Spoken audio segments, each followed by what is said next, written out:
at, do you want to say something? Oh, okay. I always look at, that's true. And then when you raised your hand, doesn't matter whether it's here or here, I would recognize you. So, but so in this case, before we recessed, I know there was some dialogue happening, and we had recessed then. But I did say that before we move forward on the roll call vote, that I was going to allow the mover of the amendment.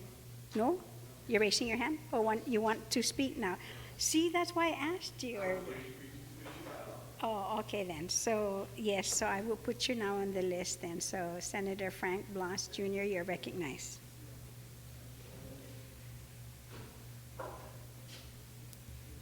Thank you, Madam Speaker. Madam Speaker, I rise in support of the amendment proffered by the good senator from UMATIC. And I thank you for the opportunity to have that, a little bit of time to discuss this a little bit more with my colleagues in that break, because there was something in this, there was something that was bothering me with regards to this section. And, if you look at the section and you recognize the intent, the repealing of Public Law 32-208 has an effect far more reaching than what the intent of this legislation is. If you look in the language of 32-208, and if we were to repeal it, it affects the operations, and it also affects the salaries of also the judiciary, and could affect other areas that, as far as unintended consequences. In other language, there's some collateral damage that's going to occur as a result of this. And I don't think that was the intent. But if this amendment were to fail and this was to continue the way it is, it has again, the effect is far more reaching. And in 32, as I said, in 32-208, the bill not only addresses the salaries of the governor, the lieutenant governor, the senators, and the cabinet members, but it also affects the salaries of the Office of the Public Auditor. It affects the authorizations for the salaries of the judiciary. And so, with that, I have an issue with that. And so, along those lines, I believe that, the repeal or the deletion of this is warranted. So I stand in support of the deletion of Section 1. Thank you, Madam Speaker. You're welcome, Senator. Senator Espadon, I know I don't want to say that I didn't want to come back to you because you had earlier asked for a brief recess. And is there anything then which you wanted to participate in the discussion, or that was just only to request for? That was basically Madam's request for a little time out to discuss some of these issues. But thank you, Madam Speaker. I'll reserve any comment for later. Thank you. Okay, thank you. So on the motion then, to make sure again that I do not miss anyone who would like to speak for the last time, I hope, to then recognize the mover of the amendment to close. Okay, so Senator Morrison, you are recognized.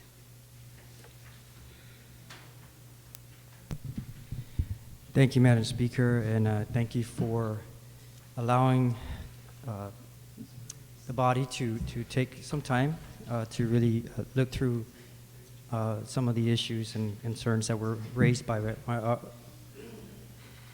several colleagues regarding the movement of this amendment.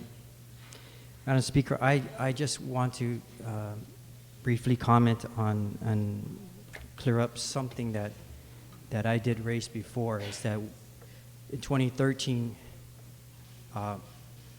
there are some members here that weren't privy to being part of that process, but we endorsed the competitive wage act. We endorsed this process of updating, modernization of the unified pay scale.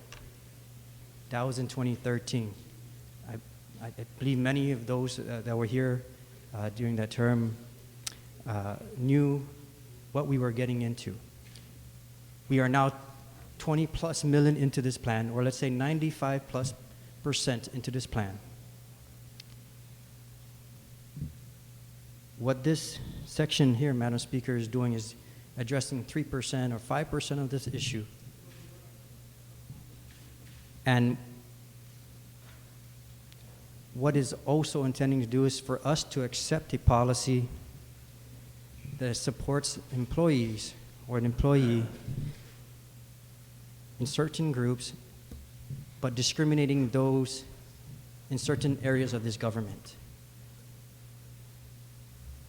And I just wanted to clear that up, Madam Speaker, that that's what really this is doing, is it's allowing us to accept a policy like that, that we've begun this process and endorsing this process in 2013, and now we're here 3% into the overall Competitive Wage Act.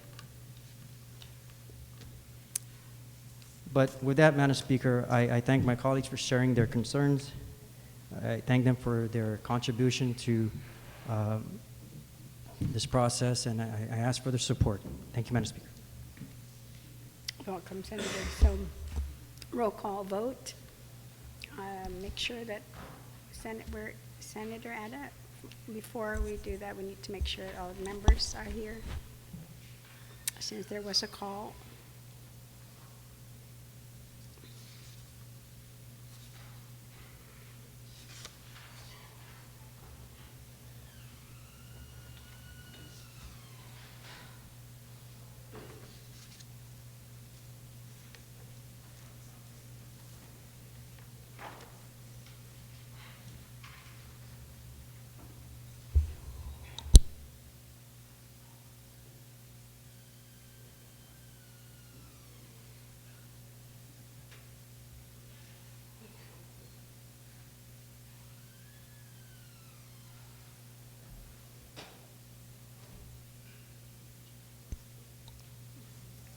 Okay, the motion was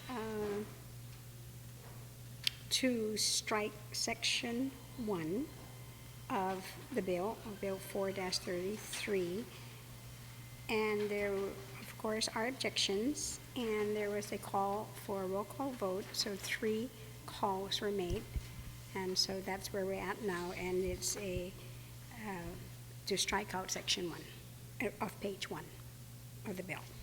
Okay, roll call. Senator Tom Ada. Pass. Senator Tom Ada, pass. Senator Tony Ada. Yes. Senator Tony Ada, aye. Senator Uggan. Aye. Senator Uggan, nay. Senator Blas. Yes. Senator Blas, aye. Vice Speaker Cruz. Nay. Vice Speaker Cruz, nay. Senator Espadon. Yes. Senator Espadon, aye. Senator McCready. Senator McCready, excused. Senator Morrison. Yes. Senator Morrison, aye. Senator Munya Barnes. Senator Munya Barnes, aye. Senator Respicio. Yes. Senator Respicio, aye. Senator Rodriguez. Yes. Senator Rodriguez, aye. Senator Sinicholas. No. Senator Sinicholas, nay. Senator Torres. Yes. Senator Torres, aye. Senator Underwood. No. Senator Underwood, nay. Speaker Wampat. I'm good. Speaker Wampat, aye.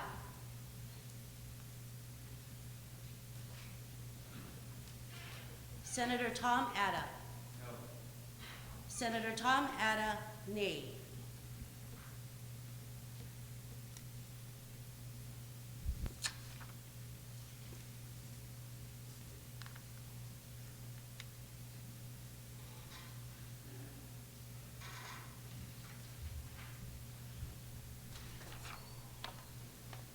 The votes are for striking section 1.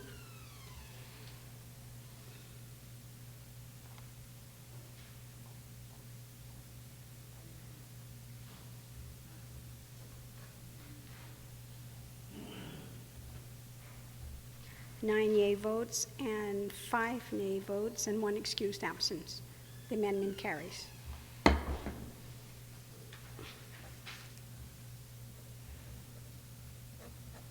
On the motion,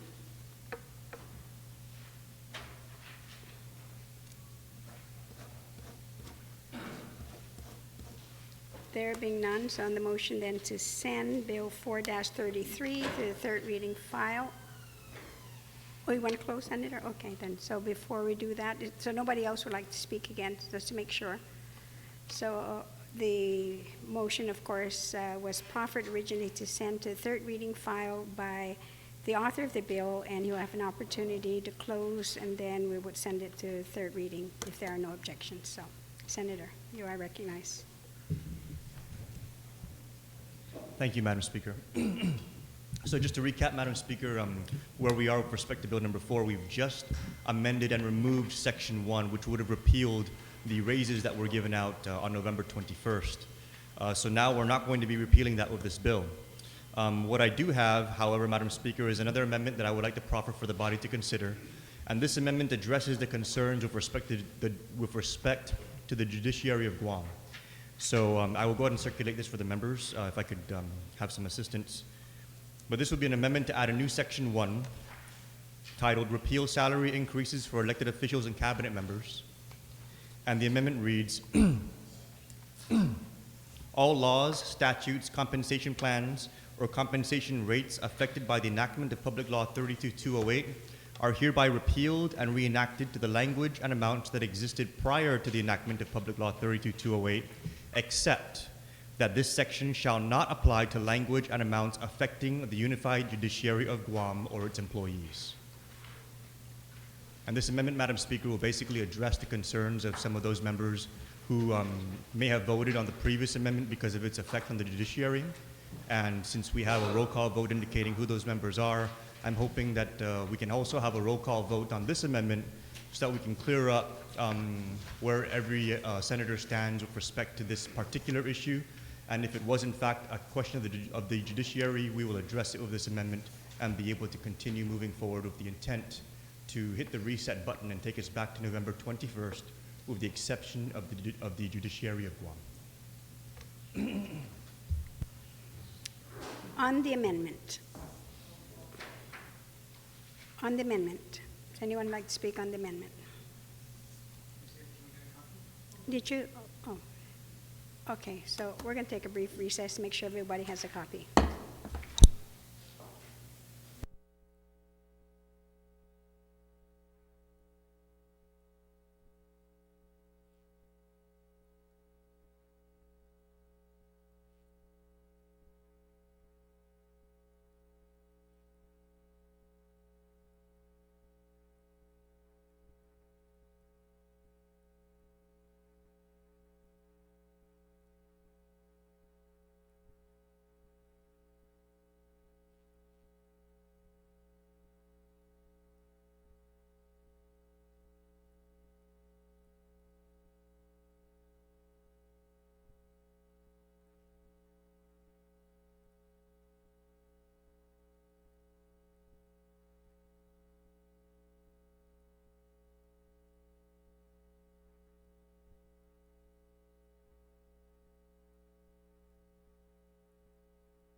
In session, everyone now should have a copy. So on the amendment, is there anyone who would like to speak on the amendment? Senator Morrison.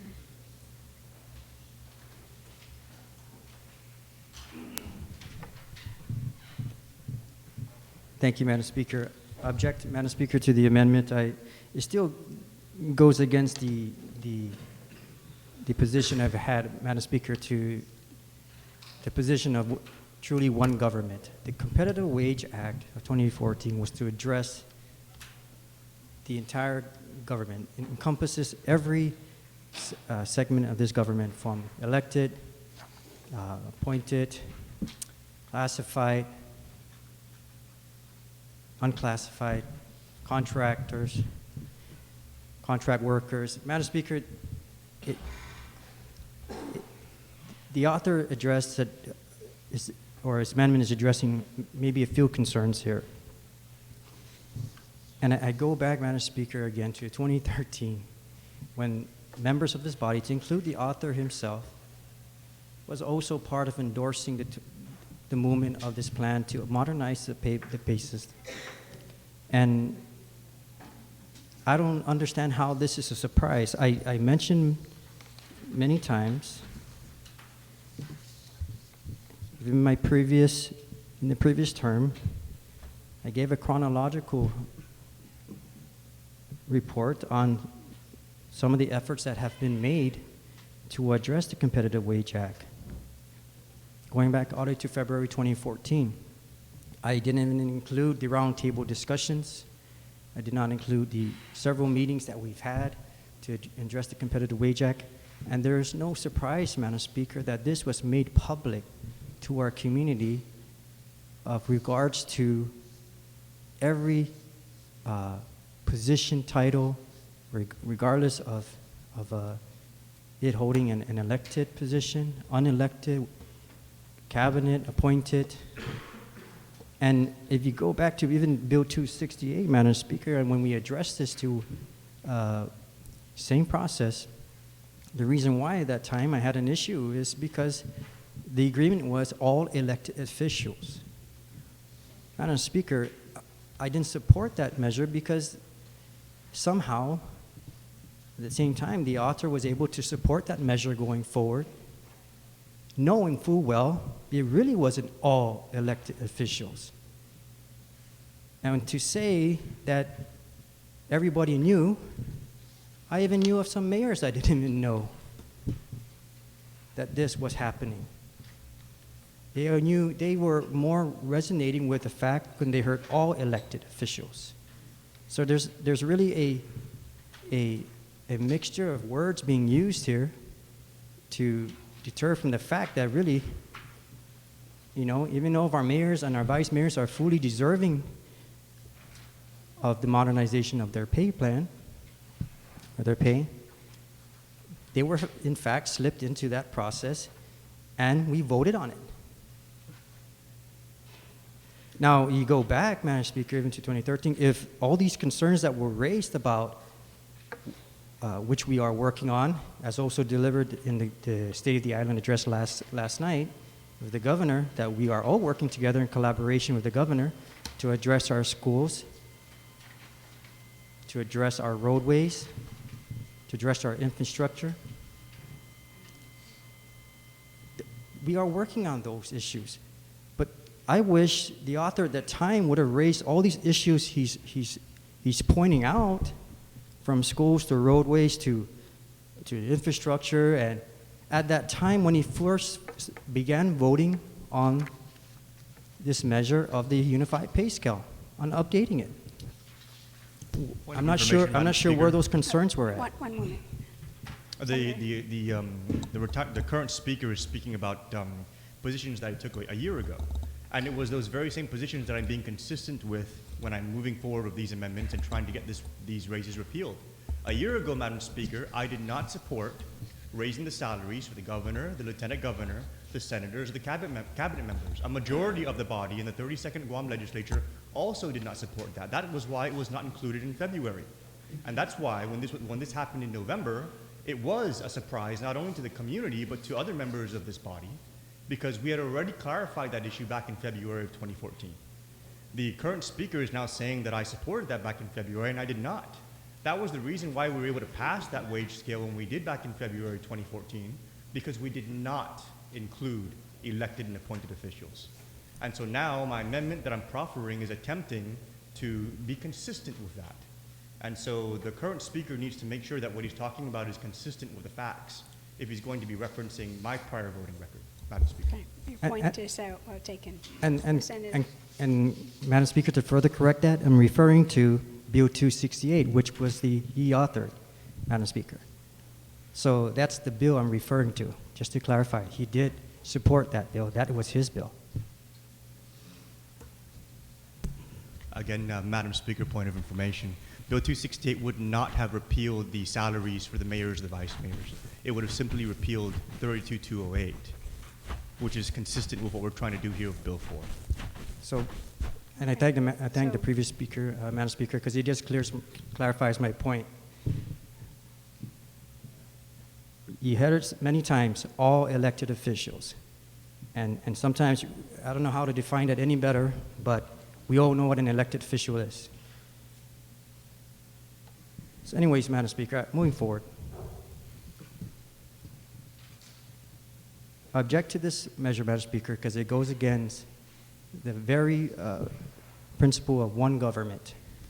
The way, from my experience from the past decade, and putting a lot of effort into this, it was to finally resolve a 20-year-old issue and include every single sector of this government, every single employee.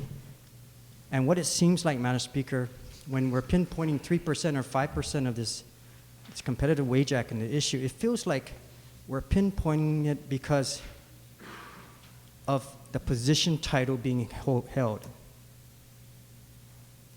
My point is, Madam Speaker, that's a thin line of now we're discriminating because of the position you hold. You shouldn't be involved with the Competitive Wage Act because you hold this position. So we're going to target this 3% because you hold this position. This goes against the very principle, Madam Speaker, of why we got involved with this from 2013, to fix this issue, make it truly one government, and address every employee of this government. We are all co-workers, Madam Speaker, of this government. We all work for the people of Guam. You can't identify a position and say, no, you don't belong here. You're a different class. Because you got "un" in front of it, you don't belong here. So, and Madam Speaker, as previous speakers mentioned too, that we're going far-reaching into the executive privileges, the executive functions, the judiciary functions. Now he clears it up here. Maybe he should go really further and maybe clear up in the executive function here. Now, why are we segregating the executive function here? Is this really truly politics now, Madam Speaker? We're slowly adding little things here. But we're segregating the executive function now. Thank you, Madam Speaker. You're welcome, Senator. On the amendment, Senator Tom Adda, you recognize. Madam Speaker. Nu comprendia fagininu makeketsogwiza nu agradeci todi i tempo ni mana halum ni para empeño ni para ta complasi todi dos banda. Lo nu sin leko ai inatatano gini sinata diskutisti tur dia tula notsi este que mapu semana sa teniki los óttomos cada brai maagang para ibota teniki 9 banda 5 banda pues hafa patatsogi tatsogi talo mebo na amendment sa zangin tisina man halom gi este na potta tana halom mebo na amendment tapan halom gi 8 na potta los óttomos teniki i votación 9 contra 5.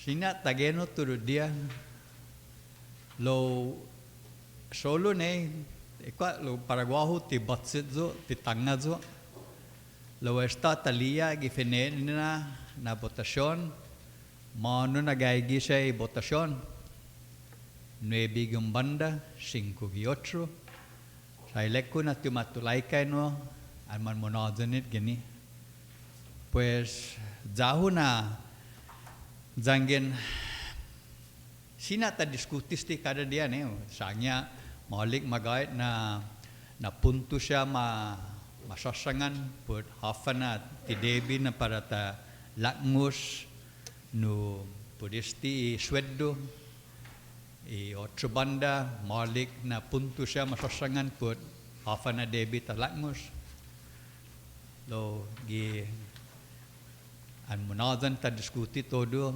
parewa ta lu humazong na maybe contra 5 sa teniki ezi maybe siya deposit teniki ihinasunya nu humuzong pes just being practical about this I enjoy listening to all the debate to all the good points that are being made but at the end of the day and at the end of all the eloquent debate it's going to be 9-5 and those 9 who see it a certain way is going to prevail.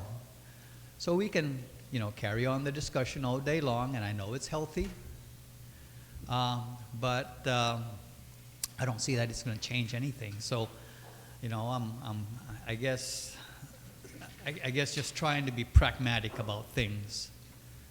I appreciate the effort of the mover of the amendment to try and see which way he might be able to get in.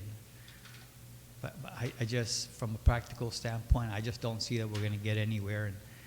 And so I would just like to see an end, to this debate and salvage what we can of what's left with the bill. And let's move on with our business.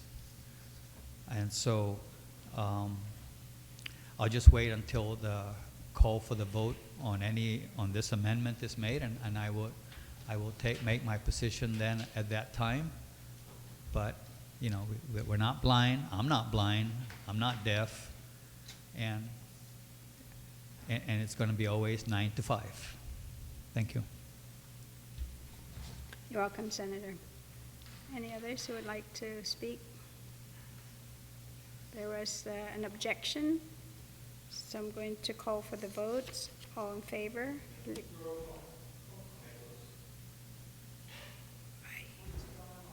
Yeah, second roll call. Third roll call. Okay. Okay, so, yes.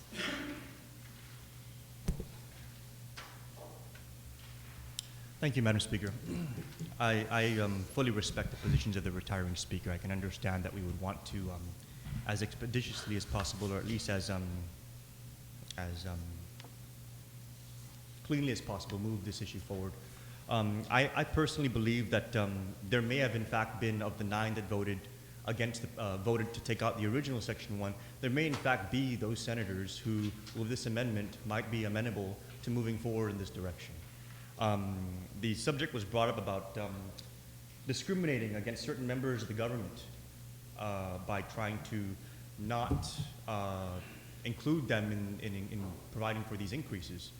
And Madam Speaker, I think it's the opposite extreme.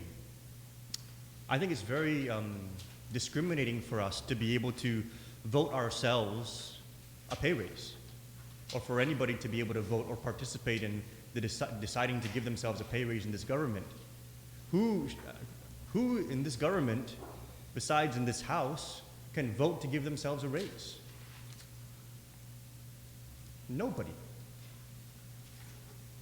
So are we not discriminating against everybody else because we're not affording them that same opportunity? Maybe we should allow teachers to go vote themselves a raise, or nurses. So if the question is, or the argument is, we have to do this because otherwise we're discriminating against elected officials and appointed officials, Madam Speaker, that's the nature of the job. We took this job knowing what the salaries were. And for us to be able to vote and decide these things really means that we're affording ourselves an opportunity to advance our compensation levels in a way that nobody else can.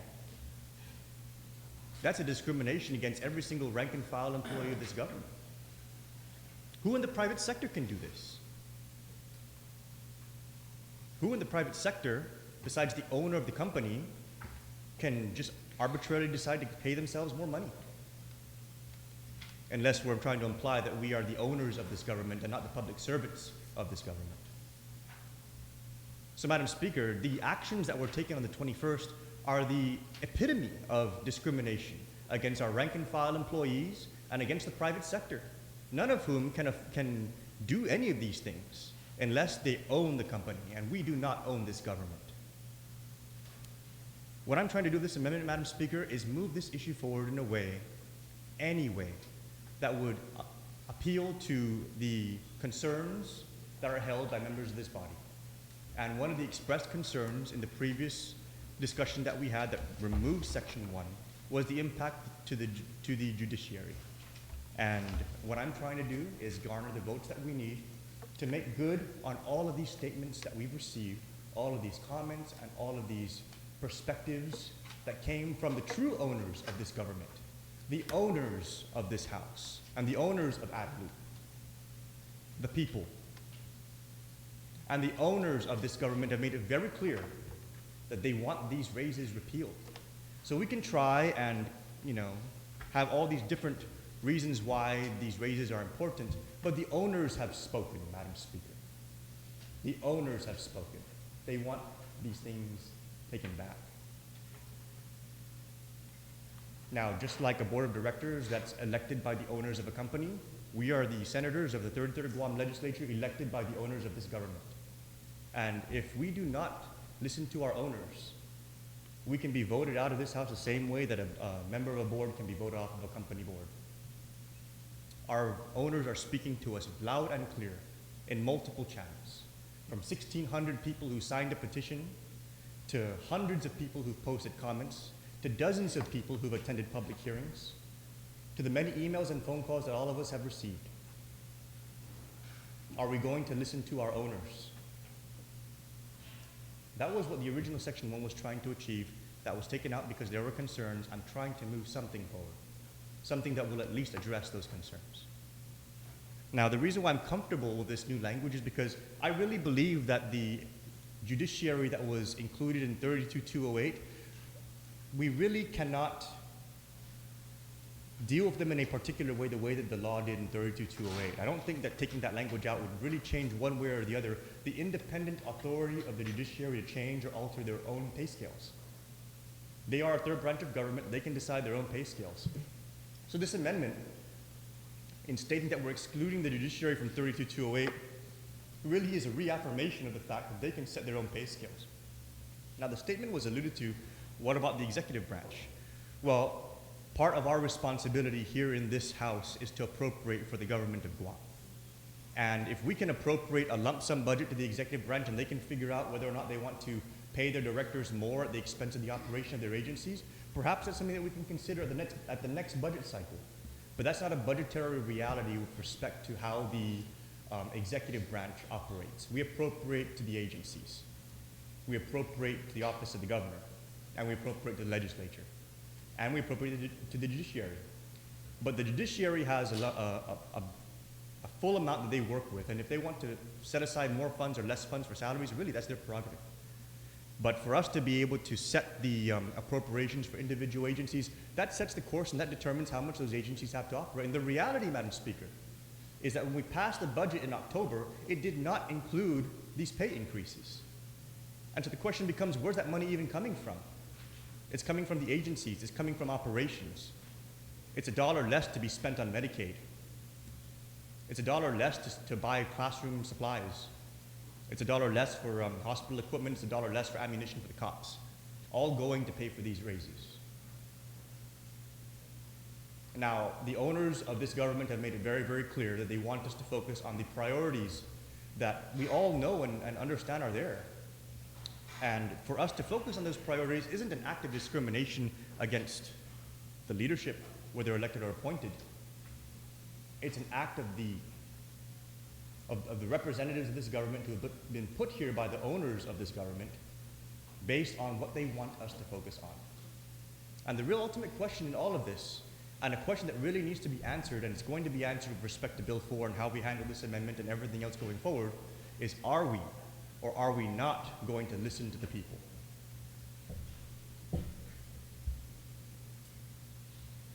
We can try to create whatever justifications we can, but so many have spoken.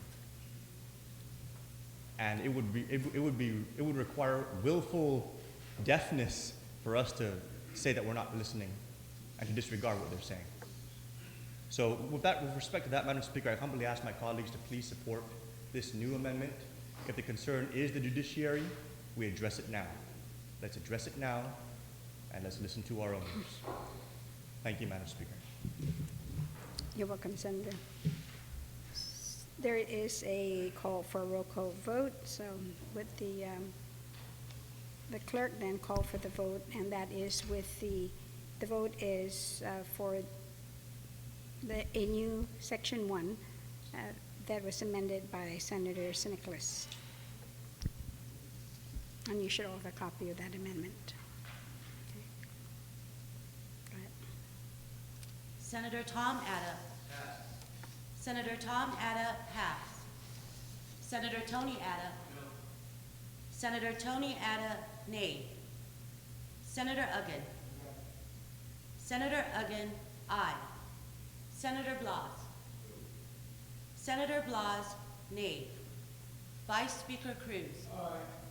Vice Speaker Cruz, aye. Senator Espadon. Pass. Senator Espadon, pass. Senator McCready. Senator McCready, excused. Senator Morrison. Senator Morrison, nay. Senator Munya Barnes. Senator Munya Barnes, pass. Senator Respicio. No. Senator Respicio, nay. Senator Rodriguez. No. Senator Rodriguez, nay. Senator Nicholas. Yes. Senator Nicholas, aye. Senator Torres. No. Senator Torres, nay. Senator Underwood. Yes. Senator Underwood, aye. Speaker Wampat. No. Speaker Wampat, nay.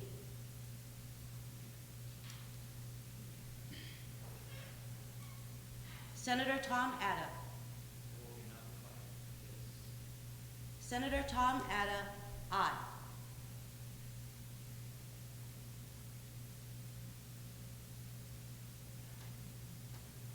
Senator Espadon. No. Senator Espadon, nay.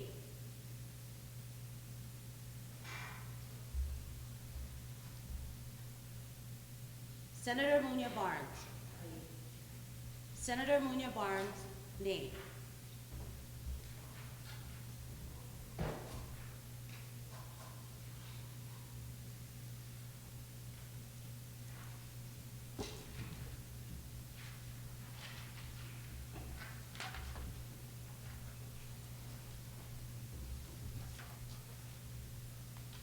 On the amendment, 5 yea votes, 9 nay, and 1 excused absence. The amendment failed.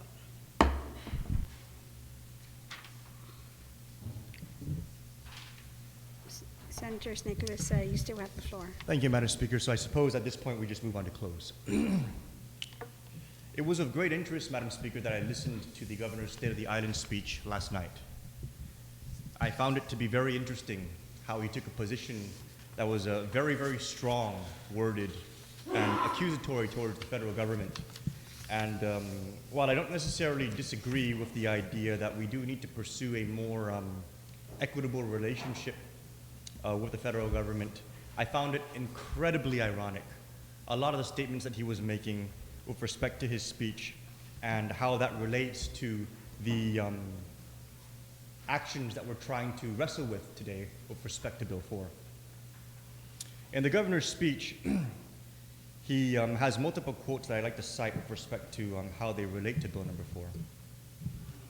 He made one statement that night, and he said, "My friends, my neighbors, my family, my people of Guam, I hope you know and understand that we, as a single team and with a single voice, have the power to do what is right for our people today and for future generations of Guamanians."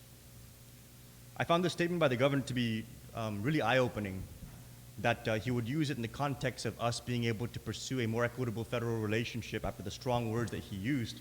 Senator, are you going to tie that in, please, with Bill number 4? Absolutely, I don't Madam want to rule Speaker. you out of If- order. Oh, Madam Speaker, with respect to Bill number 4, Bill number 4 has to do with the pay raises and the increases that were given to elected and appointed officials. It has to do with making sure that we have an intervening election going forward with respect to giving out pay raises for elected and appointed officials. It also addresses the fact that we should be having a public hearing before we give out raises for elected and appointed officials. All of these things did not happen. And the tie-in is if we're going to be saying that we need to have the the governor's statements with respect to having the federal government do what is right for our people, and all the other quotes that I'm going to cite in his speech, it's entirely relative to the fact that if we're going to expect that, we should also do it. And that is exactly why it's relevant, Madam Speaker, to Bill number 4. Because if we're going to, as was stated earlier by a retiring speaker, talk about the qualities of the Governor's State of the Island address, we need to understand that in order for us to have any kind of credibility in making those kind of accusations or those kind of statements, we need to live up to it, and we need to represent it in our own house. Senator, and that's why it is very relevant to Bill number 4. we're not here to discuss the address, so we're here to discuss Bill 4, please. I'm using the statements in Bill number 4 to validate why we need to pass, the statements in the address to validate why we need to pass Bill number 4. I'm going to allow you again to see, and if you don't tie it in, I'm going to rule you out of order. Thank you, Madam Speaker. So in the statement by the Governor about us doing what is right for our people today and for future generations of Guamanians, Bill number 4 is exactly that. Having a public hearing before we give ourselves pay increases. Having an intervening election before we have raises effective, rather than not only having them effective immediately, but paying retroactive on those raises. If we're going to do what is right for our people, as the Governor stated in the State of the Island address, we should do that also with respect to what we're trying to propose in Bill number 4. It was also stated, and I quote in the Governor's State of the Island address, "Of course, I am not advocating a revolution," this is his statement, "but I want to remind us all, federal and local alike, that the criticisms and aspersions being cast at the people of Guam as ungrateful money grubbers who lack the ability to govern themselves is always the rejoinder of those claiming to be more enlightened citizenry, who are only exerting natural paternalistic oversight to take care of those unable to take care of themselves." Now, Madam Speaker, a statement like this speaks directly to the provisions of Bill number 4, because the actions on the 21st of November 2014 underscore, or at least illustrate, that there was a money grab. And it speaks to the inability for us to govern ourselves. Senator, if nobody's going to do it, then you're characterizing basically every single member, and there'll be a point then of personal privilege. I'll move on, Madam Speaker.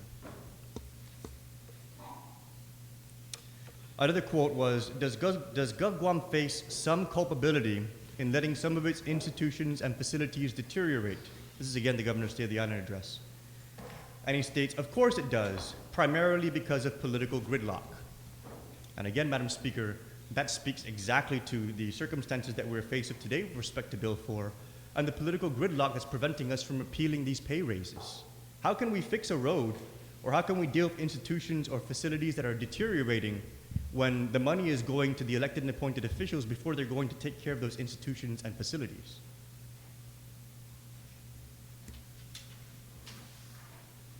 Another statement made was, my fellow Guamanians, and this is the Governor's statement of the State of the Island, just because our local government failed in the past to provide services doesn't mean we can't question the decisions being made for us now, and it doesn't mean our concerns shouldn't be heard.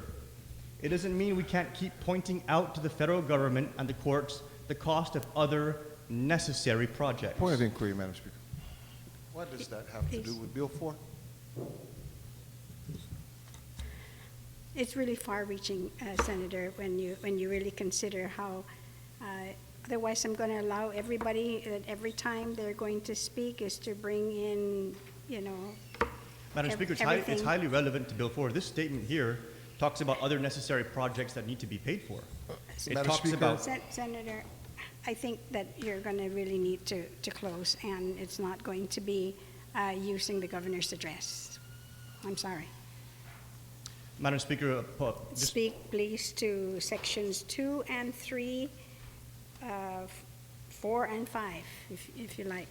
I am, Madam Speaker, with respect to sections 2 and 3, 4 and 5. Those sections are with respect to the need for us to have a public hearing before we give out pay raises. And this statement here talks about the need for us to be able to take care of other necessary projects that could be taken care of with the money that is given out in pay raises. So it's highly relevant, Madam Speaker, for us to be considering these statements, which, by the way, Madam Speaker, were made on the floor of this House in an official session of the Guam Legislature. So I'm talking about an action that was taken on this floor in an official session. Statements that are on the record. These aren't just statements that are pulled from the media or from a speech made someplace else. These are statements that are on the legislative record. And they're highly relevant to the fact that the issues surrounding Bill 4 are concerning whether or not we have other priorities that we need to be paying with and whether or not we need to be having public hearings to be discussing other projects, necessary projects, before we talk about having pay raises being given out to government of Guam elected and appointed officials.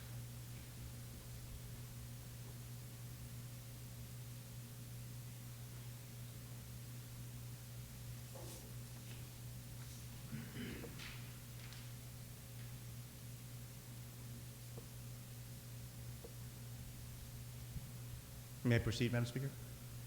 I'm allowing you to. Thank you.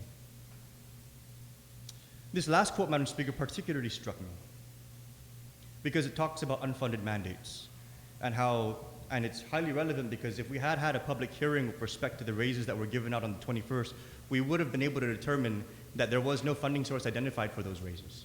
And so it's very important for us to have public hearings on raises for elected and appointed officials because otherwise we're going to be spending money that should have been going someplace else. And this particular statement really struck me because he stated in the governor in his State of the Island address, make no mistake about it, this is colonialism in the 21st century. It is the forced will of the federal government on our people through unfunded mandates. Now, if we're going to be addressing those kind of issues, which perhaps we should, clearly, Madam Speaker, we need to be demonstrating to our people and within this local government that we're going to be addressing the question of unfunded mandates across the board. It's not just convenient to say that the federal government is giving us these unfunded mandates and it's not fair. But what about the unfunded mandate that we put as a burden on education, as a burden on public health, as a burden on public safety, when we're funding raises and we're not funding the core mission of those agencies? Especially when we're funding those raises through unfunded mandates, because we didn't identify a funding source on the 21st of November 2014. I know, Madam Speaker, that talking about these kind of things is never comfortable and not easy, and believe me, these last couple of months have, they've been a journey, for sure. And I appreciate my colleagues for allowing me to take this course as far as I have. Unfortunately, we've struck out Section 1, and so now basically all we're passing with Bill number 4 is a bill that's going to require public hearings before we can give out raises to the governor, lieutenant governor, senators. It's also going to require that if we're going to be giving out those kind of increases, it cannot be for the current term, it has to be effective for the next term. And I'm glad that we're able to at least move those kind of things forward. But the reality is that the true meat of Bill number 4 was Section 1, and Section 1 is no longer there. And so I humbly ask my colleagues to support what remains of the bill. And we'll need to wait and see what happens next with respect to the business that was removed in Section 1 of Bill number 4. Thank you, Madam Speaker. You're welcome. On the motion to send 4-33 LS to third reading file, and objections, so ordered. Bill number 6. Senator Rodriguez, you're recognized. Thank you very much. Good afternoon, Madam Speaker. Madam Speaker, I move to place Bill 6-33 as amended by the Committee on Rules on the third reading. As amended. As amended, yes, ma'am. Okay. And you're going to speak on it? Briefly speak on it, yes, ma'am. Okay, you may proceed. Thank you, Madam Speaker. Madam Speaker, this bill, what this does is just really reaffirms what this body required of the Guam Economic Development Authority when we passed the law last term to develop and directly submit to the legislature industry-specific policy, criteria, and measurable goals ensuring the appropriate stimulation of legitimate investment of new economic development. However, what we're doing with this piece of legislation, Madam Speaker, is removing the requirement that it go through the AAA process. It was a oversight and mistake on my part last term to indicate that this submission must go through the AAA when really the submission is not a rule or regulation. The proposal that we're asking for is not considered a rule or regulation. What this information that we are requiring GITA to still submit is a tool that we will use as a body here to move the qualified certificates forward, the different industries that we have currently on the books, to ensure that the QCs that we are going to be providing to investors are truly the vision and the direction that we would like to take our community to move forward. And so it's pretty straightforward and simple, Madam Speaker. It just removes the requirement that it go through the AAA. However, the requirement that it still be submitted within 60 days of the enactment of the initial law remains, and that after 90 days from that enactment date, if this information is not submitted, then there is an abeyance, a provisional abeyance on the QC program. And we all agree with GITA, the community agree that it really will not be to our benefit to enforce an abeyance on the QC program. However, I believe it just ensures that GITA does its work, that it does its due diligence and provides that to us so that we can have the information needed in moving our QC program forward. So I ask my colleagues to please support this measure. Thank you very much, Madam Speaker. You're welcome. On the motion, would anyone like to speak on Bill 6? There being none. So on the motion then to send Bill 6-33 to the third reading file, hearing no objections, so ordered.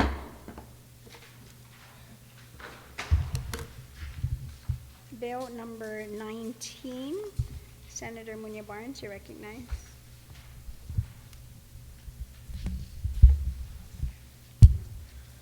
Good afternoon, Madam Speaker.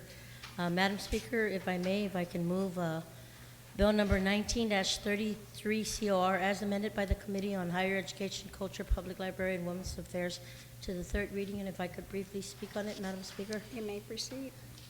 Small seat, Madam Speaker. Madam Speaker, as a lot of our colleagues and I guess a lot of our island residents know, that Guam will host the Festival of the Pacific Arts, which everybody knows it as FESPAC, which is a region-wide festival celebrating the various arts and cultures of the Pacific. That in 2016 will be the last week of May and the first week of June.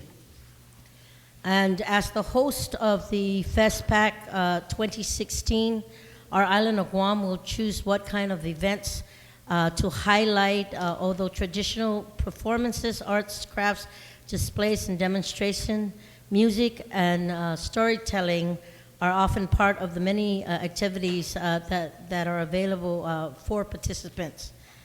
And I want to share with you, Madam Speaker, that hosting the Pacific-wide festival represents an important and exciting opportunity to highlight our cultural identity and heritage among a diverse group of Pacific Islanders. And for this event, Madam Speaker, it's going to take some adequate funding Um, and this funding is necessary for a successful event. And I want to say to that end is one of the reasons why I've introduced Bill 19-33, which is to help provide funding for this very important event.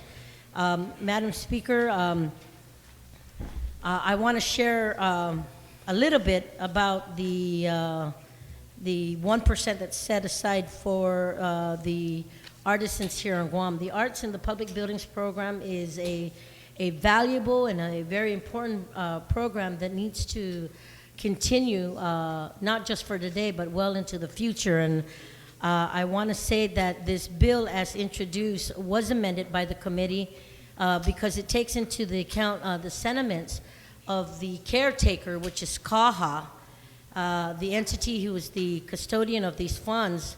And what this bill would do is it allows for a temporary amendment to their existing rules and regulations to have in place for this program to allow the FESPAC committee to apply for funding through the grant process, which already this process is already set up. And if we pass this bill, it will set up without the restrictions the amount any one organization can receive. So right now, the program that's in place, there's a cap on the artisans that apply for the grant. If this bill were to pass into law, then there would be a lifting of that cap for a temporary time. And I want to say, Madam Speaker, that it's important to know that most, if not all, of the artists that would be able to apply for these grants are the very same individuals that will be representing our island of Guam during these FESPAC festivities. I also want to share with you that as we've done legislative appropriations in the last couple of years, and what we've committed to as a one unified team Guam, the FESPAC trust account has been able to garner at least $2.6 million, Madam Speaker. We've been working on trying to identify funds, and I want to share to this august body and to the people of Guam that it is estimated that we will need over $13,000, which us as a government will need to provide $7 million in cash, and the rest, which is like $6 million plus, that would be in-kind contributions and sponsorships. And then you know, Madam Speaker, and a couple of my colleagues here who have been very close to the FESPAC committee through the discipline as it was created. We have the Vice Speaker and also the Minority Leader who's been going to those meetings. And I want to say that it's unfortunate because we had some ideas, but in our efforts to try and work with what we have existing, we are less than halfway to our goal. And like I said, the event, the festivities that we voted to host in 2016 is just little over a year to go. And I want to tell you, Madam Speaker, that every dollar counts and that we're really, really, really trying. As I said earlier, Guam did ask to host this festival, and hosting this Pacific-wide festival represents an important and exciting opportunity to highlight our cultural identity and heritage among that diverse group of Pacific Islanders. And I want to say by pooling together as a community, we will once again demonstrate to the world that Guam can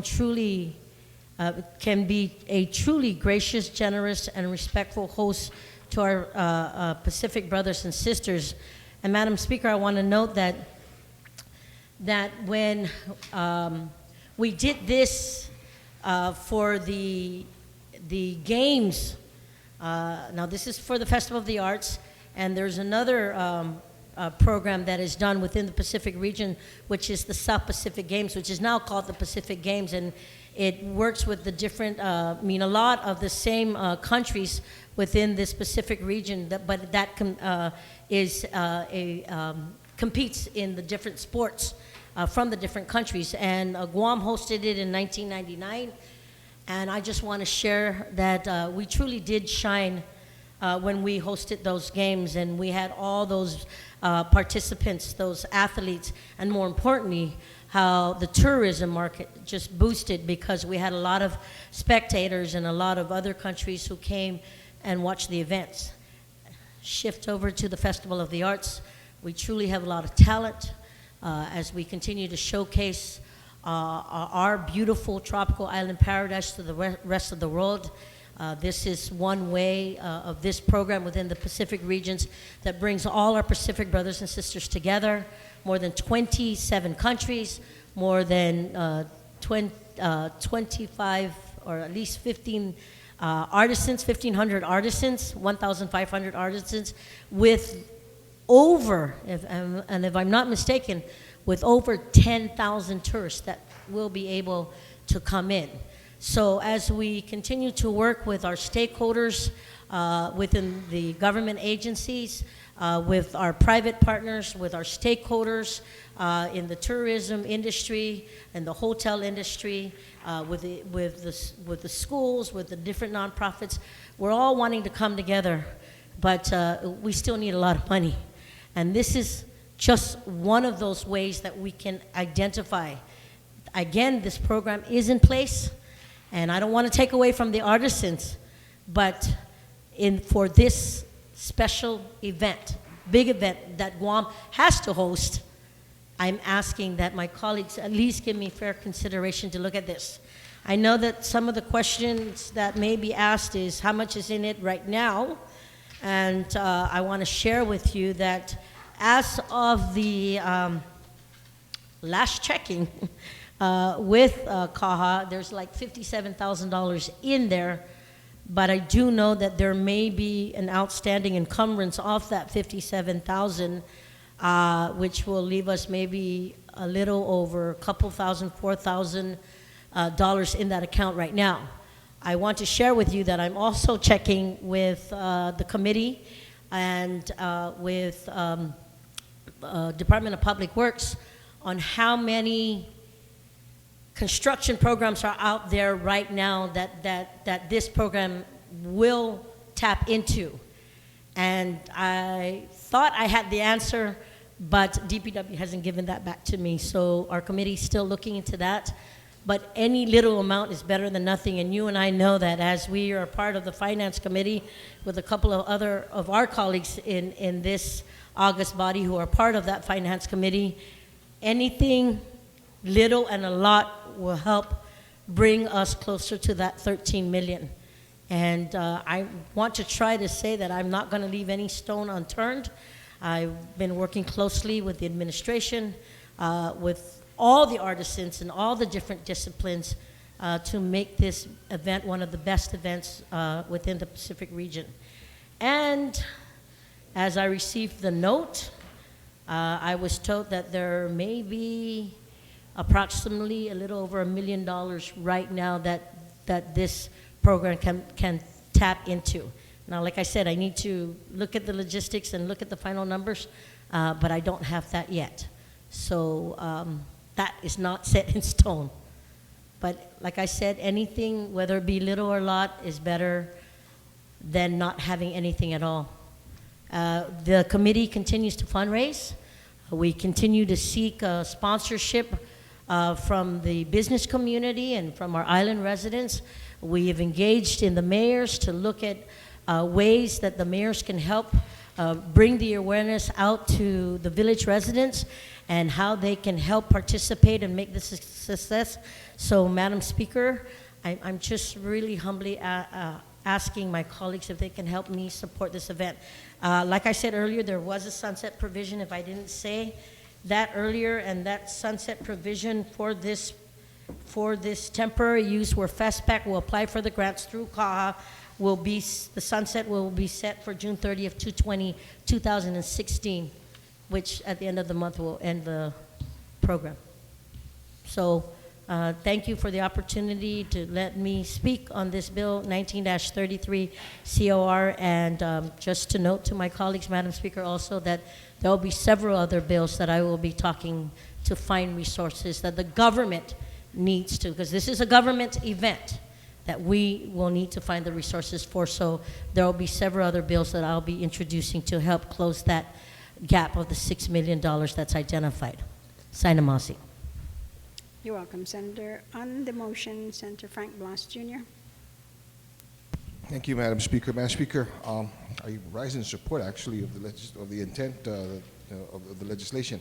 That said, though, Madam Speaker, I look at page 2, basically starting from line 3, section 852, and if you read the language, Madam Speaker, as well as the proposed, I guess, deletion and then the amendment to the existing statute or the existing law or regulation here, I don't see how it matches.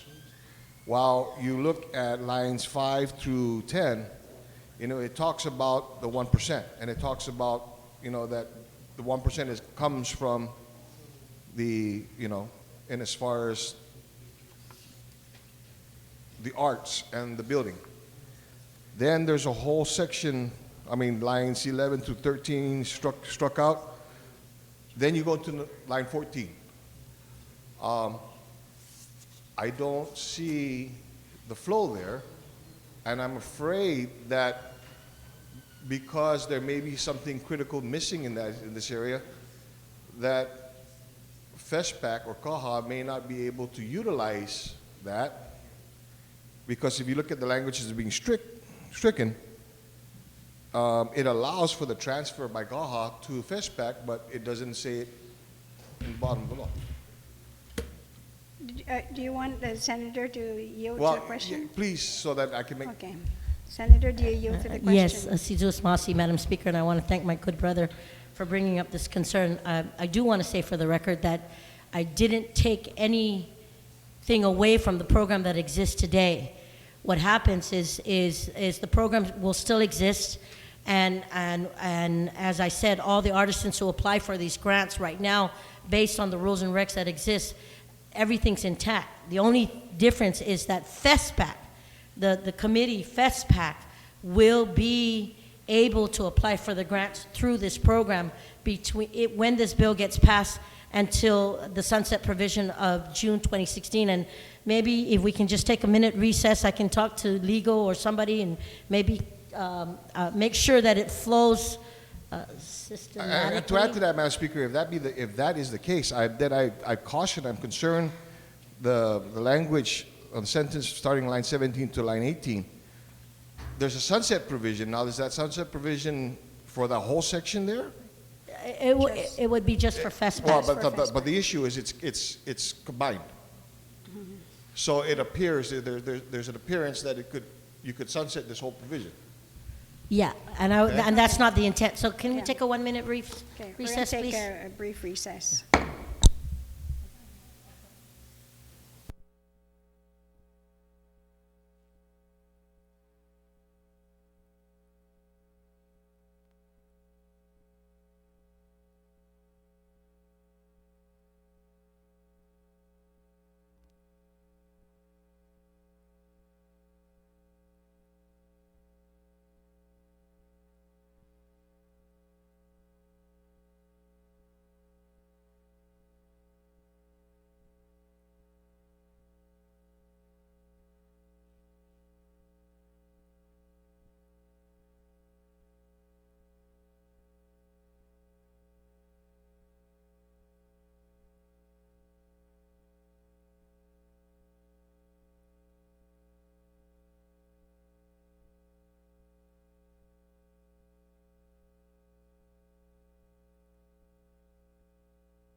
motion.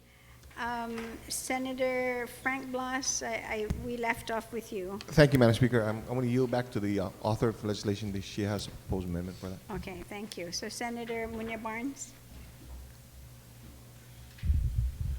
Si Diyos, Masi, Madam Speaker. Madam Speaker, thank you for giving us this brief recess to look at the concerns that was proffered by my good brother from Bargata. And because of that, we do have an amendment, which is on page 2, lines 5 through 18. We will add a new F3,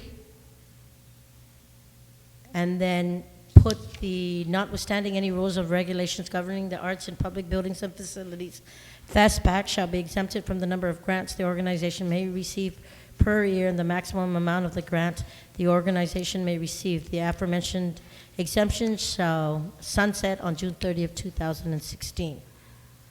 And to make sure, Madam Speaker, that we take it from where it did exist and not give a full sunset provision on the whole program, but just for this FESPAC portion.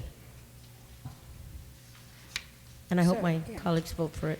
And by doing that, then you're not changing anything else No. in the existing That's legislation? on the existing law. All right. Is, on the amendment, is there anyone who would like to speak on the amendment? There are no objections to the new amendment? So ordered. On the main motion, is there anyone who would like to speak on the main motion? There being none, so on the motion then to send the amended Bill 19-33 to third reading file without any objections, so ordered. Bill number 20-33, Senator Tom Atta, you're recognized.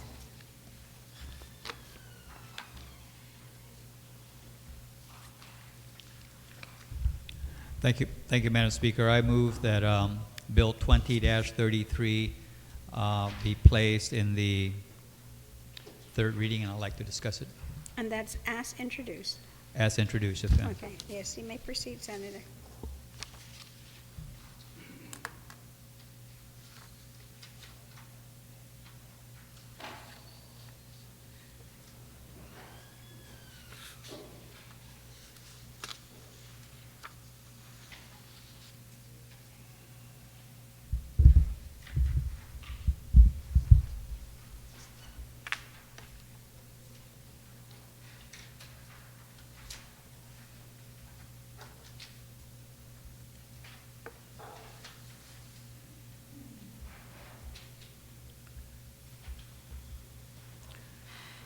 Madam Speaker, Bill 20-33 seeks to bring reform to Guam's procurement law, and this is part of a three-part effort to start bringing reform to our procurement law. As a matter of background, our Guam's procurement law was enacted approximately 32 years ago, and the Guam Procurement Law was patterned from the model procurement code that was developed by the American Bar Association. Between the enactment of Guam's procurement law in 1992 until today, there have been some piecemeal amendments that have been made, but nothing really of any great significance. The active effort to begin reforming Guam's procurement law started as far back as a decade ago with the efforts of Vice Speaker Cruz when he first entered the legislature. The most recent effort then was in the 32nd legislature with the introduction of Bill 224-32. And I had introduced that bill back in the 32nd legislature. Now, although the bill was passed unanimously on December 17th, 2015, the governor vetoed the bill on December 31st, stating two provisions that he found objectionable. Now, I should note that Bill 224 that was introduced in the 32nd legislature basically was vetted over a period of about 13 months. It went through 2 public hearings, and it went through 4 roundtable discussions. In the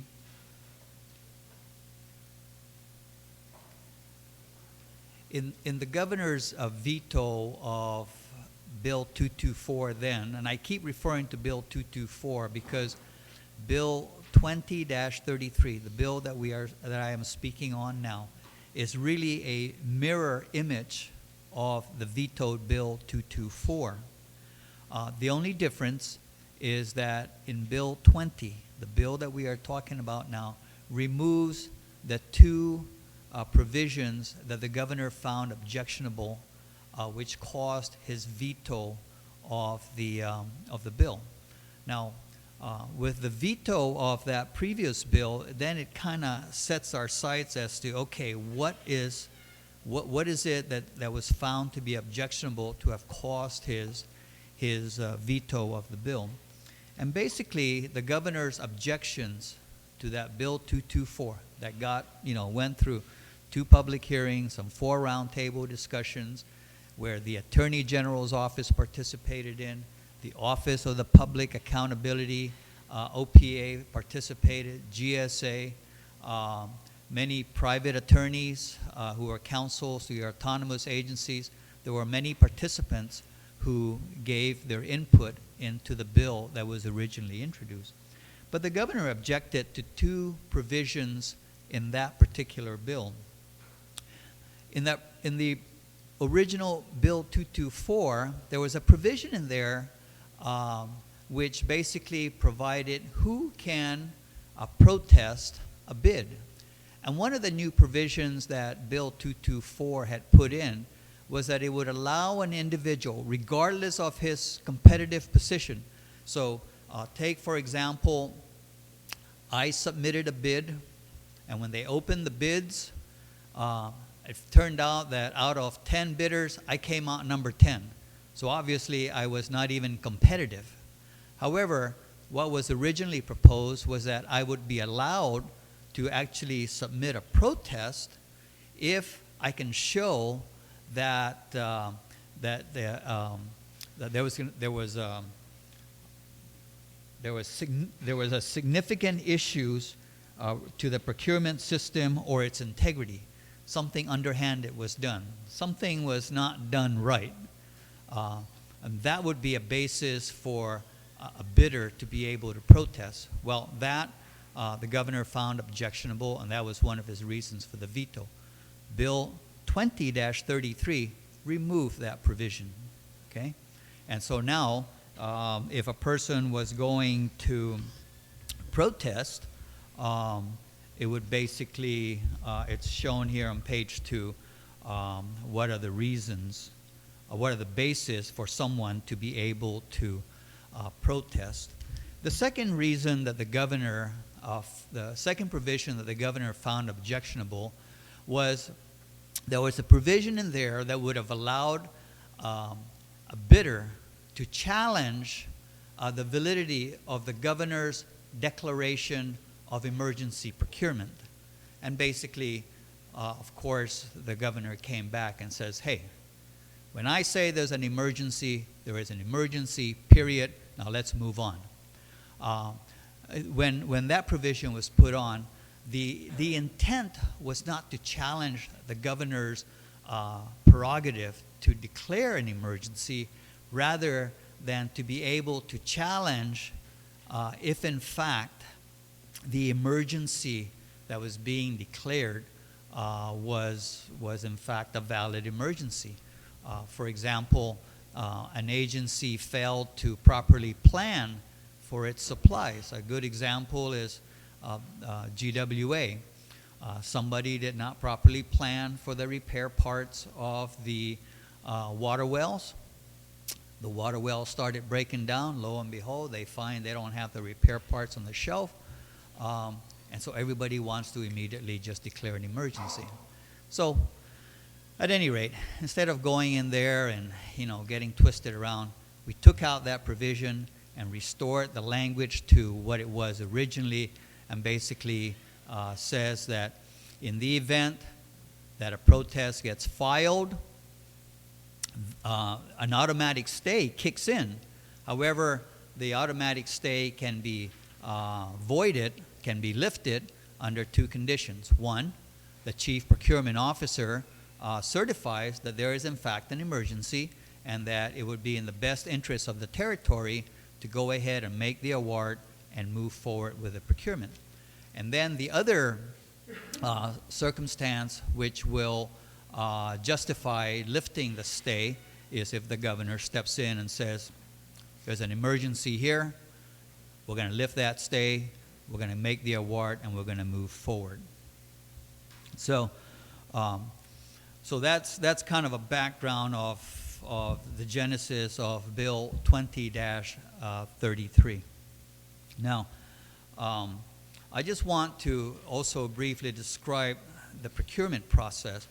Now, the procurement process starts when the government issues a solicitation for supplies or services and then concludes with a selection of a vendor to provide those requested services. This would be the front end of the procurement process. And then the process, of course, the procurement process anticipates that disagreements may arise due to unclear specifications, failure to establish processes, or perceived unfairness. And so legal remedies must therefore be provided, and these legal remedies, when these protests are being filed, that then will be the back end of the procurement process, because until that is addressed, the process cannot move forward. So Bill 20-33 addresses the back end of the procurement process. And this back end is the appeals, protests and appeals, and it provides, basically, it outlines the appeal opportunities that are available during the bidding process. Now,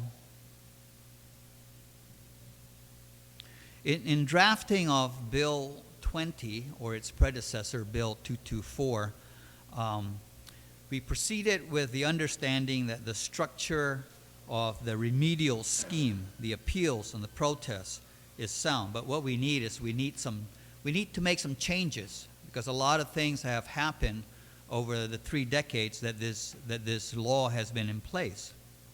And the basis for the amendments that are being made to Guam's procurement law are basically based on the fact that during the period 2006 to 2012, the public auditor, who was mandated by Public Law 2868 to take over the appeals process, has had experience with 88 appeals that was brought before it, averaging approximately 15 appeals a year. And so from that experience, a lot of good information was gathered.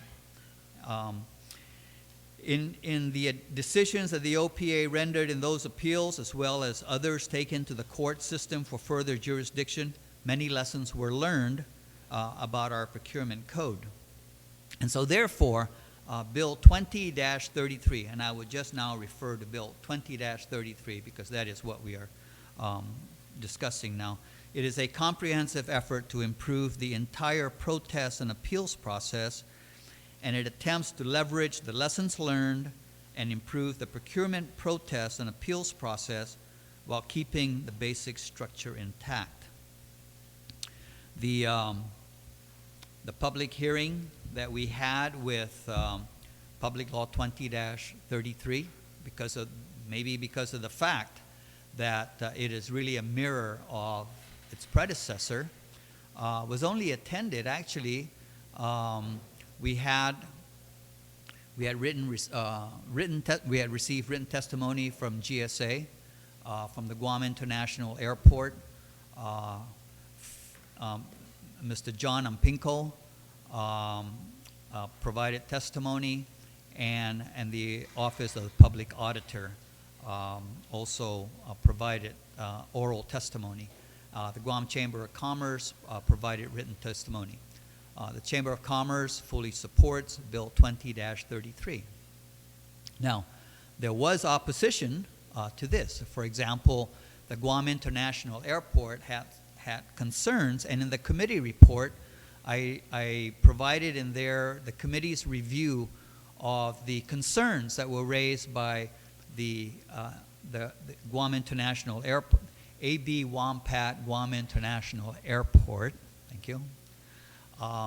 And the committee noted its concerns and responded to those concerns.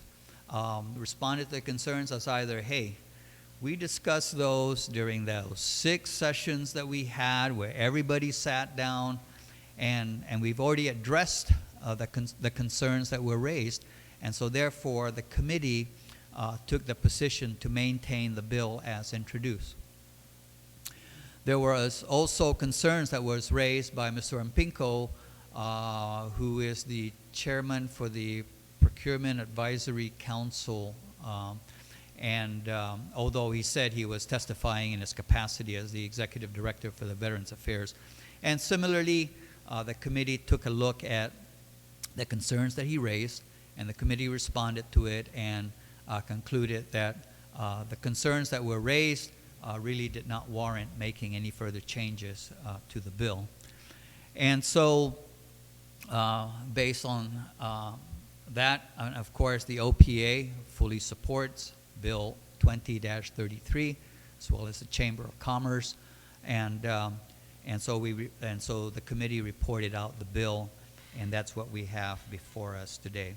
So, I'll go ahead and sit down, and if anybody has any questions about the bill, then I certainly would be happy to try and answer it. Thank you. On the motion, Mr. Vice Speaker. Thank you very much, Madam Speaker. Madam Speaker, I rise to support the passage of this legislation, but more importantly, I rise today to commend the author for his diligence and persistence. As he mentioned, I attempted this when I first entered the legislature 10 years ago. One term, I introduced legislation that seemed to be pro-Attorney General and GSA. It got shot down. The next term, I tried doing it pro-business community, and it got shot down. Tried to mesh them together, could never get them together. Attempted to appoint a commission to have the discussion outside of the legislature. It never went anywhere. It passed. The commission was established at the governor's office. Unfortunately, they couldn't get everybody to agree on what to do. And that impasse just made it die. Thankfully, during the last term, after we got legislation passed to provide for education for the certification of procurement officers, our colleague, Senator Ed.D, signed up for the course and has become now our resident expert on the issue. And really, seriously, Madam Speaker, it is a quagmire to have to deal through this and to deal with the different personalities. As the sponsor mentioned, I chaired procurement in the last legislature, and I had 2 public hearings on the bill.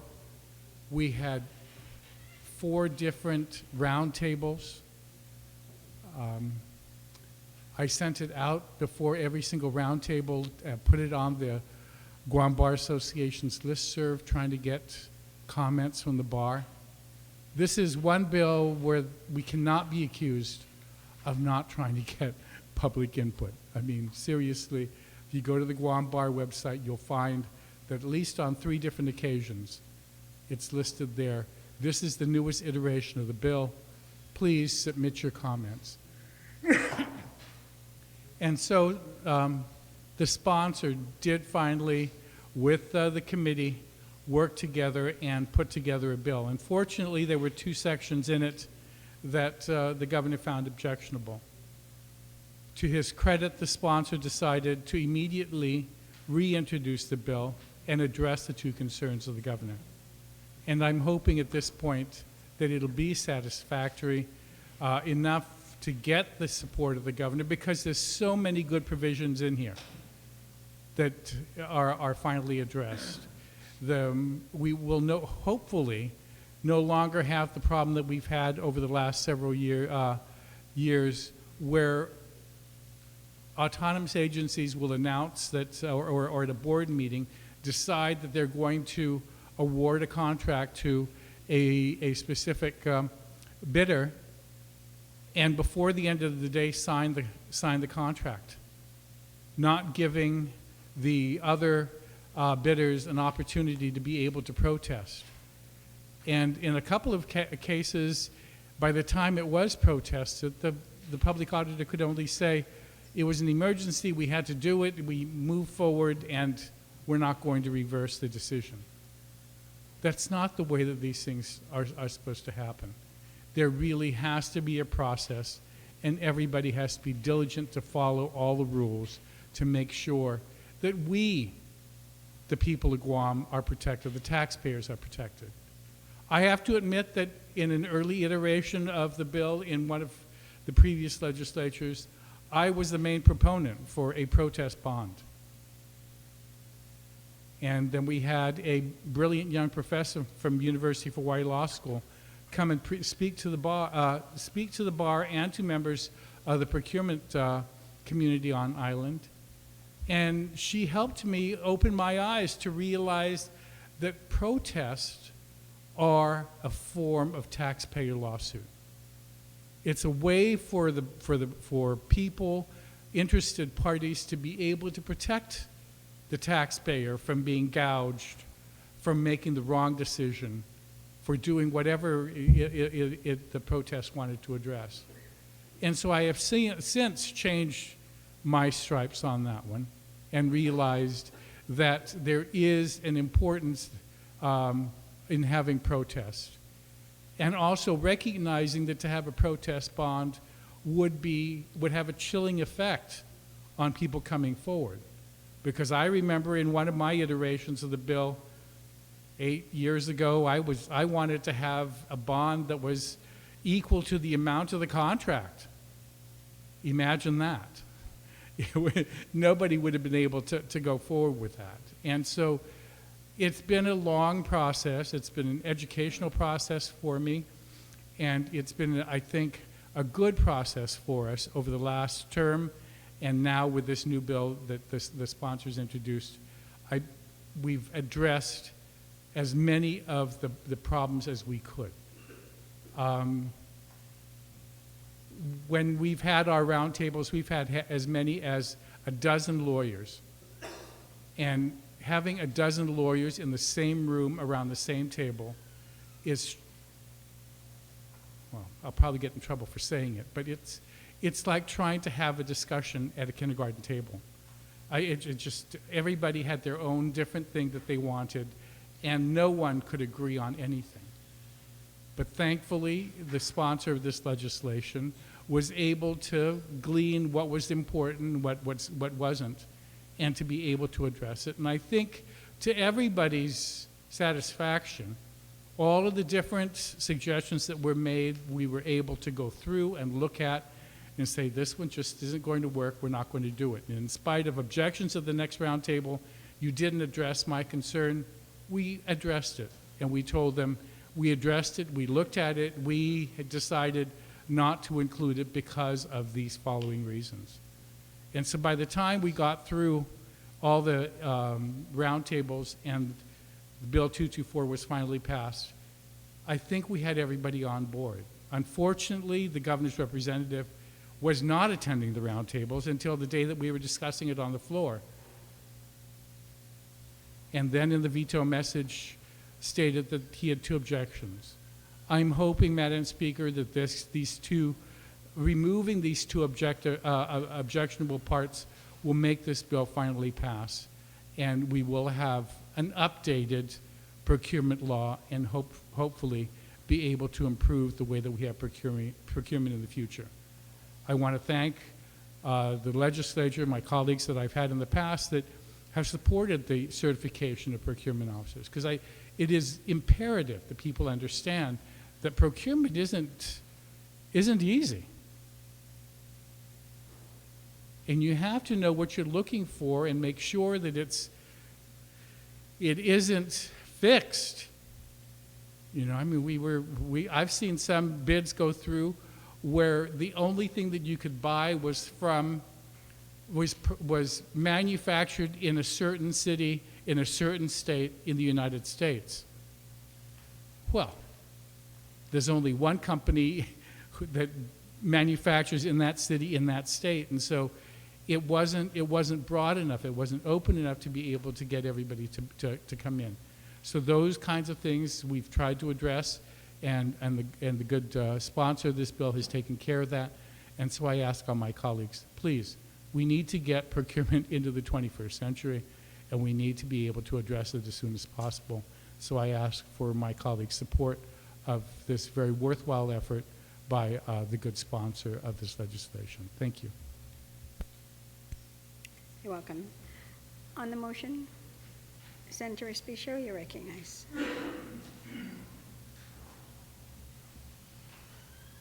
Thank you very much, Madam Speaker. Madam Speaker, I also rise to recognize the great work of our Oversight Chair for Procurement in presenting Bill 20-33 to the body, and to recognize those objections which the governor expressed, which resulted in the veto of Bill 224. You know, I would be remiss if I just let this Bill 20-33 go forward without calling to the body's attention another objection raised by the executive director of the airport authority. And basically that testimony has been provided for, and it's in the committee report. And as the sponsor of the bill recognized this concern that the airport authority raised, basically says, like the veto of Bill 224, Bill 20 proposes to add a section 5425A2 with the following language. And this can be found on page 2, line 14. And it says, the time limit specified for the resolution of disputes arising under this section, including any administrative and judicial review provided in this Article 9, are not intended to be jurisdictional but shall be subject to equitable estoppel. Now, I understand that this bill, if passed and signed into law, would provide a very important procurement process so that everything can be on the up and up, and so that protesters would have an opportunity to raise their objections. But I believe that this provision, like what's been pointed out, would make it so that this process is not finite, so that this process can go on and on and on. If after the 14th day, any time after that time period, a protester or a vendor who submitted a bid for that particular contract, if they feel that there's a protest that's warranted, it could be a month after the 14-day time limit. It could be 2 months, 3 months, 4 months, 6 months. It could be a year. And so my question is, then what would happen once that protest is filed under equitable estoppel, and what happens now to the agency that's in need of procuring that good or that service? So then do we hamper the government's ability to provide these services because of this equitable estoppel provision, which would make this protest available basically in perpetuity? And so the testimony further goes on to say that the time limits specified are not intended to be jurisdictional, but shall be subject to equitable estoppel, create uncertainty that will result in lengthy and unnecessary procurement protests and appeals. Time limitations should be jurisdictional. If a protest is filed after 14 days, it is untimely and should be barred because the government does not have the jurisdiction to entertain it. And so if we feel that 14 days is not enough, then double it, triple it.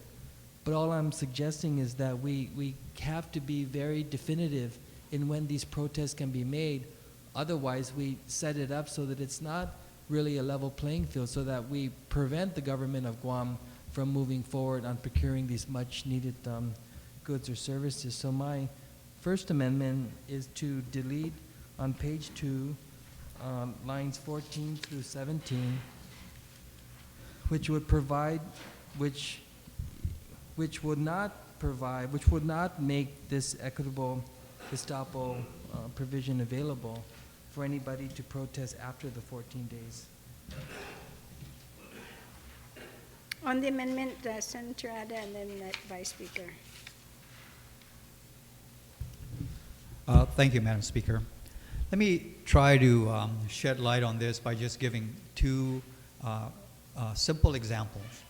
So, under the current law, where the time limits are jurisdictional, the current law says that from the moment that I find out that I have a basis to protest, I have 14 days to file a protest. So let's say, for example, an agency then issues its notice to award to Company A, and of course, I just know there's just no way that that company could have gotten the bid over mine, and so I file within my, on the second day that that notice was given out, I file a protest.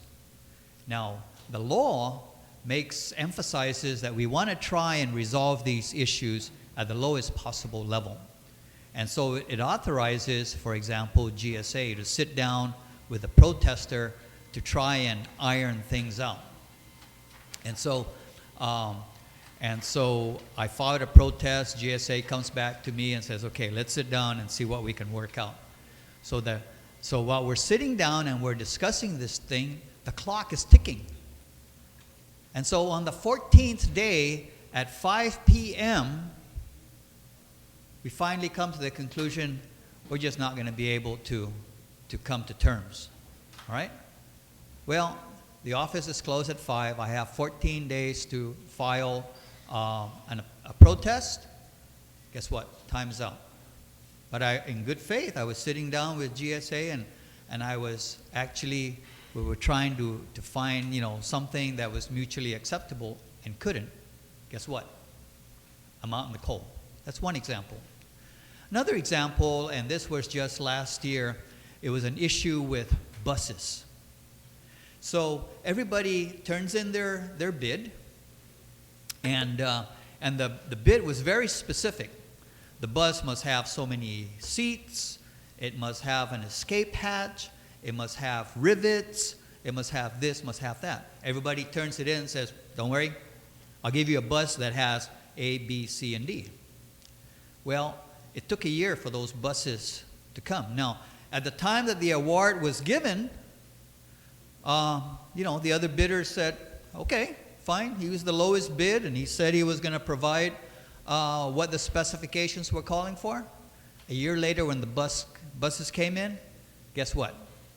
That bus did not have the rivets that was requested.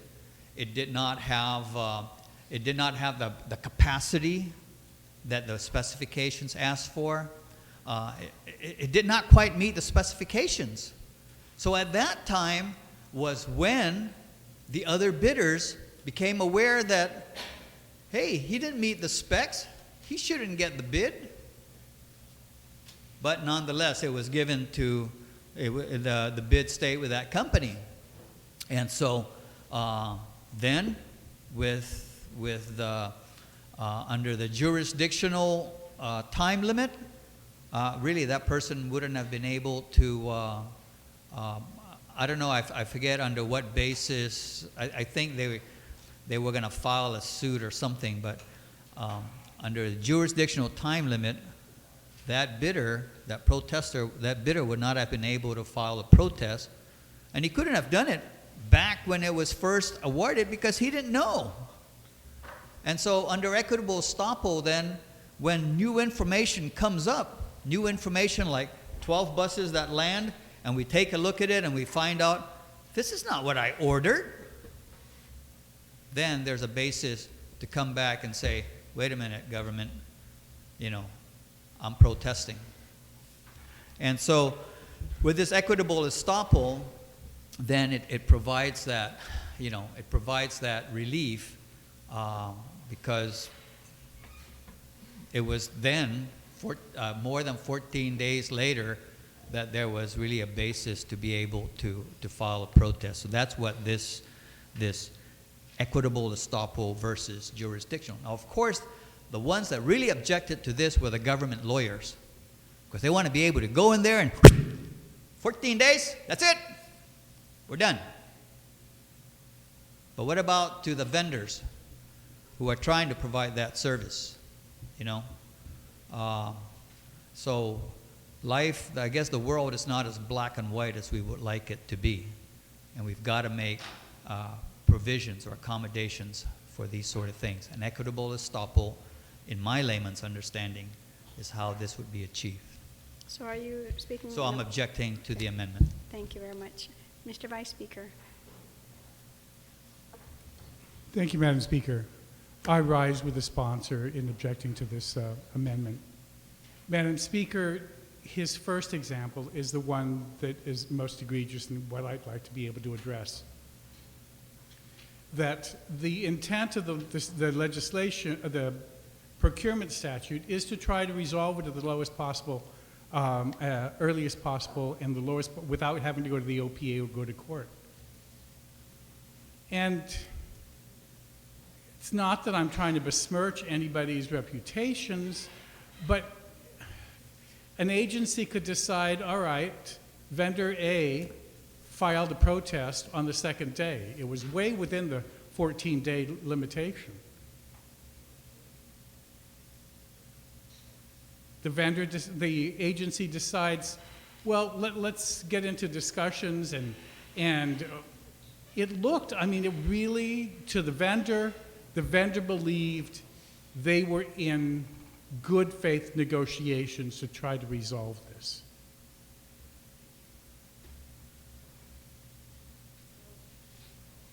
So the protest wasn't moved forward. It actually hadn't been filed, but they were going to go in and make the protest. And had they filed it on the second day, it would have stopped the clock. But they were misled into believing that there was going to be negotiations to try to address it. On the 14th day at 5 o'clock, as the sponsor mentioned, the agency head just looks and laughs and said, "Sucker, too late." That's wrong. That's why it's called equity, equitable estoppel. To stop the clock at the time when the person could have, would have, and should have filed, but for being misled by what he or she believed was good faith negotiations for a resolution. We cannot allow that to happen. So rather than saying it has to be, it's jurisdictional, 14 days, whatever, if it's on a Saturday, tough, no. If the vendor and the agency are, or at least if the vendor believes that the agency is in good faith negotiations, the clock should have stopped. And when they realize that there's not going to be a settlement, then should be able to file. It's not that you're leaving it open so it's indefinite. It's only if there's negotiations and the discussions. It's not that you're going to say, oh, that's right, 2 months ago was the date for the filing, and then you come in and claim it as equitable estoppel. There would be no equity there. You never were in negotiations with the agency to try to come to a resolution. But if you had been talking to the agency head and you believed that you were coming to a resolution, everything should have stopped. And when you finally realize that that you've reached an impasse and there is no way of moving forward, then you should be able to file at that point because you believed and you were going to act within the 14 days, but for the fact that you were misled either purposely, and hopefully our directors aren't that way. but for whatever reason you believe that you were in good faith negotiations, then equity should be able to have stopped the clock and be able to file on the 16th or whatever day that it finally comes to people to realize that we're not getting any place in this negotiation. So I join the sponsor in objecting to the amendment. On the amendment, is there anybody else who'd like to speak? Senator Frank Bloss, you're recognized. I guess, Madam Speaker, I would raise a point of inquiry, and maybe if I can direct to the just retired speaker on this. Is there not a judicious remedy that could be available to the vendor? Or does this section basically nullify or negate that ability for the vendor to be able to take this judicially? And who would you like to answer? To the previous speaker. Okay, Vice Speaker, do you yield? I yield, and I thank the Senator for posing the question. Under the current law and under this provision, if you don't file your protest within the 14 days, you're SOL. It's gone. You're done. You can't go to court at that point. If you didn't file your protest, for which you then go to the OPA, and from the OPA to the court, you can't jump over the OPA to the court because you are unhappy with what happened at the agency. There was just a recent decision where the court took jurisdiction over a case and told everybody, you know, they tried to resolve it, but both the court and the Supreme Court said no. The process is after the agency denies your motion, your request, your protest, you get to go to the OPA. It stays at the OPA until such time as the OPA disqualifies themselves or recuses itself from that, and then it goes to the court. There is no jump straight to the court. It's been an attempt to try to take it out, because if you take it to court, it can take 2 or 3 years to be resolved. If you take it to the OPA, she's hoping to get it out within 180 days. But the 14 days is to try to resolve it at the agency level. And that's the whole intent, is to try as much as possible to resolve this at the earliest possible date within the 14 days, so that the Department of Public Works can get the buses, so that the hospital can get the supplies. It cannot be just allowed to drag on forever. And so there is an intent for the way that this thing was written, and the jump to the court needs to have first met the timeline of having met the 14 days and filed within that 14 days. But if you get misled at thinking that you're in negotiations and then they laugh at you at 4:59 as they're walking out the door, you can't go to court on that.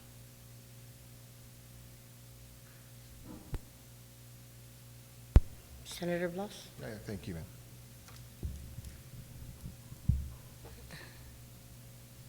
Okay. Anyone else on the amendment? If not, Senator Respicia, would you like to close? Yeah, thank you, Madam Speaker. Madam Speaker, my whole intent for wanting to strike this provision out is to make it so that these protests don't drag on forever, or to create a situation where it's not finite, where it's not definitive, where after the jurisdictional issue has lapsed, a vendor can claim through equitable estoppel that they have a right to file a protest, and so that it no longer becomes jurisdictional. Then in that case, the remedy might be going to court, and then that'll take several years to resolve. I think in the first example that the two senators that cited to oppose this amendment is simple. Make it so that you would do something on the 14th day. If you believe that they're dragging, they're providing, showing good faith that they're made you to believe that they're going to resolve your concern, make your deadline 8 a.m. on the 14th day, but have your paperwork ready to file. Or maybe the better thing to do is just file your protest from the beginning.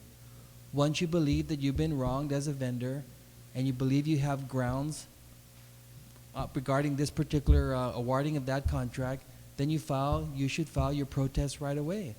But if someone misses that jurisdictional window because they were misled, and then you provide an opportunity for them to file a protest through equitable estoppel, what happens from the perspective of the agency, what happens to those individuals that are requiring that kind of service? And this also holds true for federally funded efforts that the agencies have to undertake. These speaks to awarding of contracts that are federally funded. And as you know, the administration of those federal funds are also finite. And so if you're not spending your federal grant, then you will lose that federal grant. So is the harm really, in this case, we're trying to say that there should not be any harm to the vendor? How about the harm to the public, where there's so many possibilities that you could lose those fundings, or the possibility when the goods or service is not delivered or procured in this manner? I mean, I really think, again, this effort on the part of the main sponsor to overhaul how we procure for goods and services is noble. My only concern is this one section where it's not finite, and in any process you have to have some finality where you have to have it jurisdictionally defined, so that if you believe that 14 days is not enough, then, like I suggested earlier, make it 28 days. But then the same scenario might be true. Those who oppose the bill might say, what if that agency takes that vendor up to the 28th day and then says, oops, sorry. So I really think that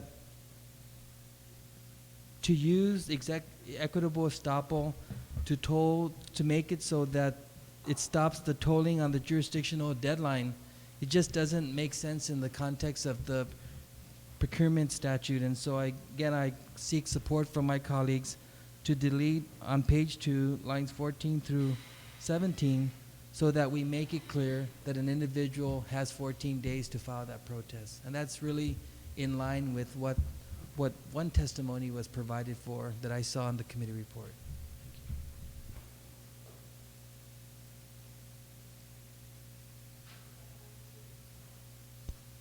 So on the senator's amendment, of course, to delete, there are 2 objections. So all in favor of deleting, which is on page 2, lines 14 to 17. Please raise your hand. 1, 2, 3, 4, 5, 6. Okay, the amendment failed.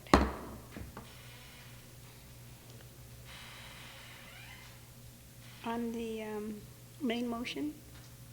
Point of order. Yes. Madam Speaker, can I reserve my right to revisit this issue tomorrow when we probably get a full house? Because what was the count? Was it just 7? 7, right? At least that's what I counted. So I would move to reconsider the actions of the body sometime tomorrow on this matter. Well, Madam Speaker, if that's the case, why don't we just have a call of the House? Maybe we can get that 8th vote, except for the individuals off island. I mean, we can play it that way.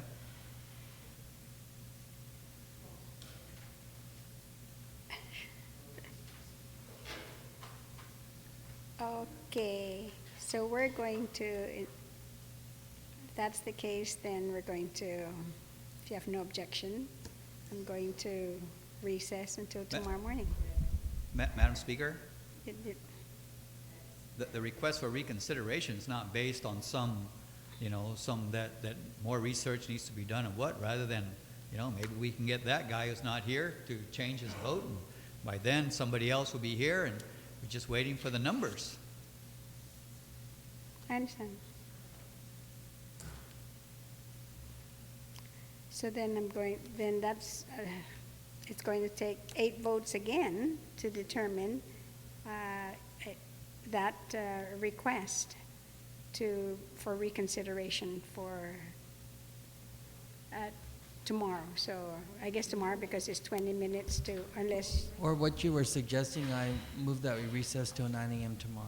but that's the only reason there is some objection to recess. Wait a minute. No. Objected. Yes, no, I yes. objected. That's what I said. Yeah. Yes. No, about he's objecting to the recess.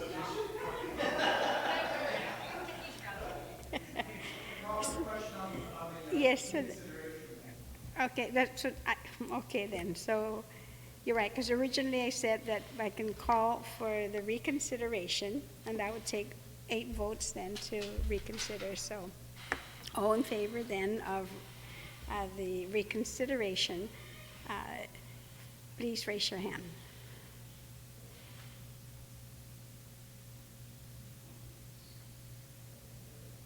Did you count? I want to make sure that the clerks are counting also.